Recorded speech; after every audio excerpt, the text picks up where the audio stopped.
Welcome to Bedtime Horror Tales. Grab your headphones, dim the lights, and get comfortable under the covers. These are true scary stories, narrated with ambient sounds in the background, perfect for drifting off to sleep or staying wide awake. If you're enjoying the chills, please subscribe and hit the bell. It helps bring more stories like this. Now, let's dive in.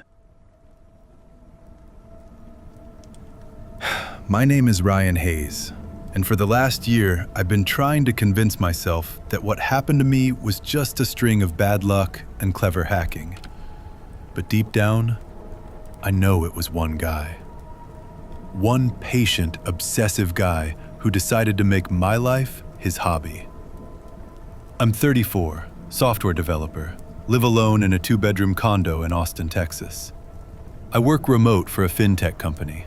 Good pay, flexible hours, the kind of job that lets me game late or hit the trails on weekends.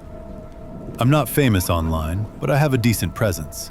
Twitter with about 8,000 followers where I post tech rants and memes, a GitHub with public repos, a Strava for my runs, a Letterboxd for movies. Nothing crazy. I thought I was careful.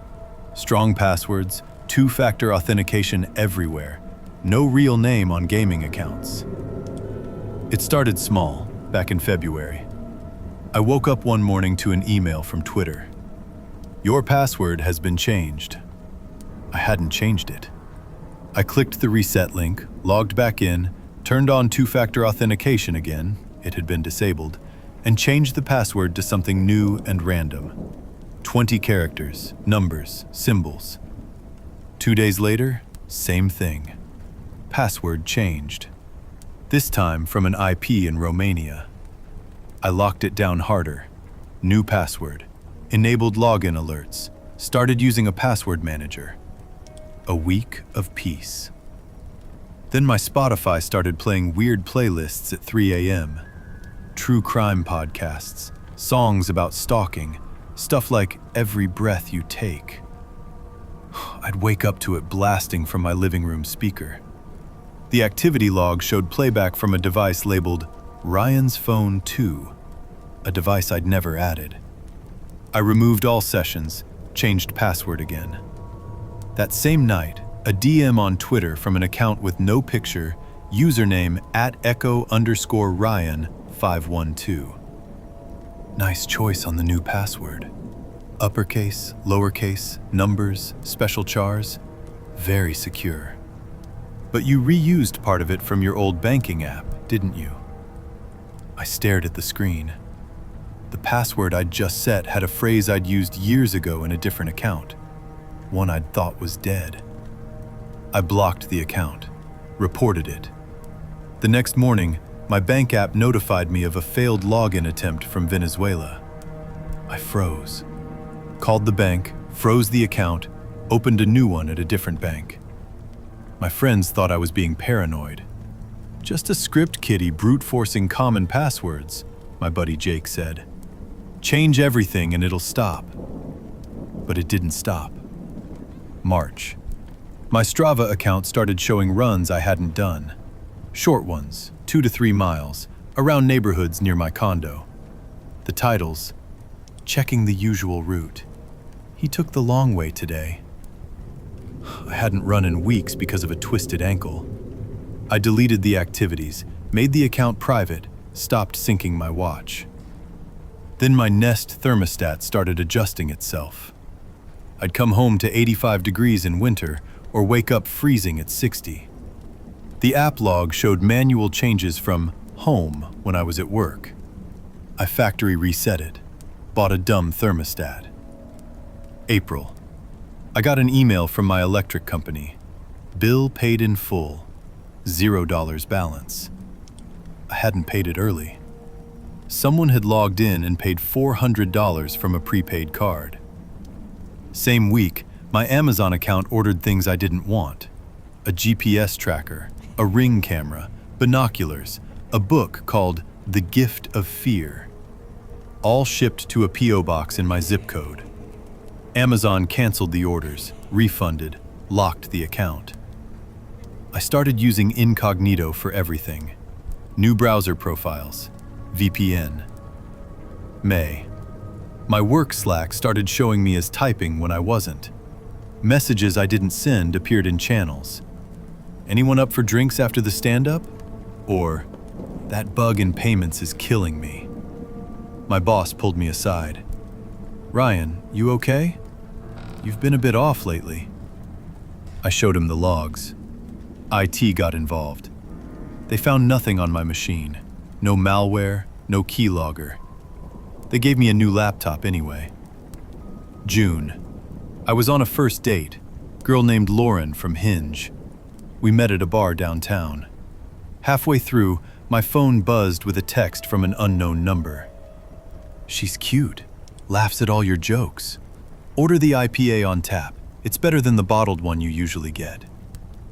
I excused myself, went to the bathroom, heart pounding. Looked out the window. Couldn't see anyone watching. I ended the date early. Told Lauren I felt sick. Blocked the number. July. I stopped dating apps. Stopped going out much. Then my Ring camera, new one, new account, caught something. 2:14 a.m. A man in a hoodie standing across the street, staring up at my window for 5 minutes. Face obscured. Then he walked away. Police came. No crime committed, they said. Just a guy standing.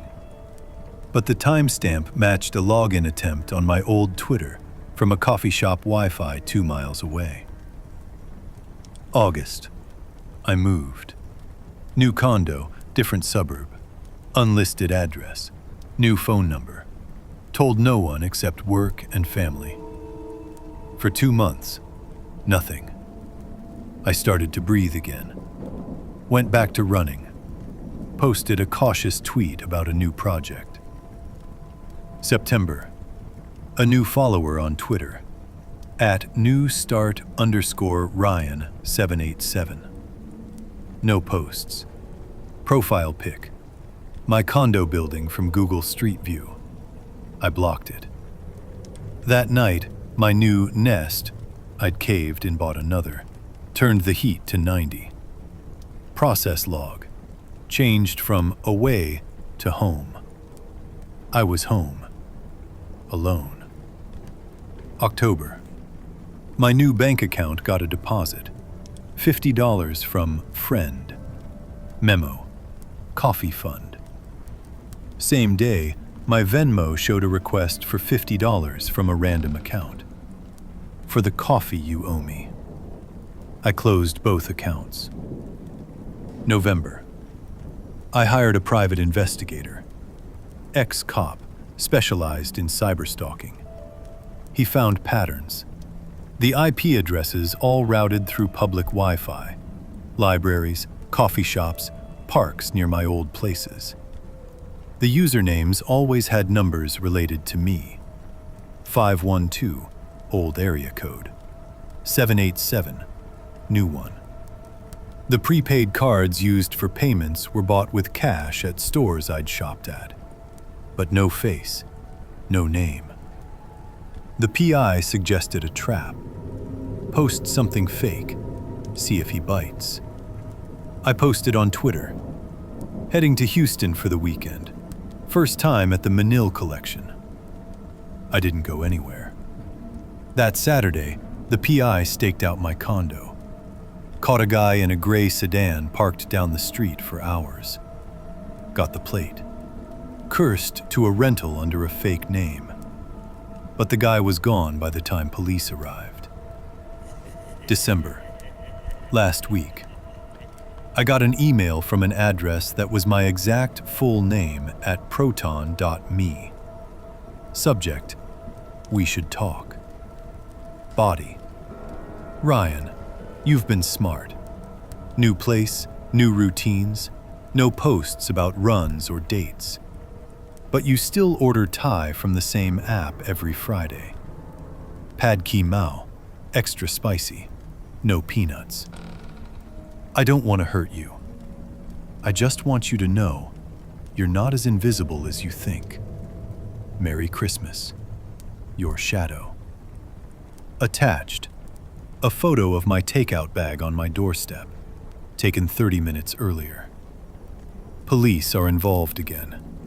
Higher level this time. Cybercrimes task force. I'm staying in a hotel until they figure it out. I don't know who he is. Ex-coworker? Someone I blocked on Reddit? A random guy who fixated on my tweets? All I know is he's been inside my digital life for a year. And now he's outside my real one. I haven't ordered takeout since. I haven't posted anything. I barely sleep. Because every notification, every shadow outside the window, every unexpected email could be him, reminding me he's still there, still watching, still knowing.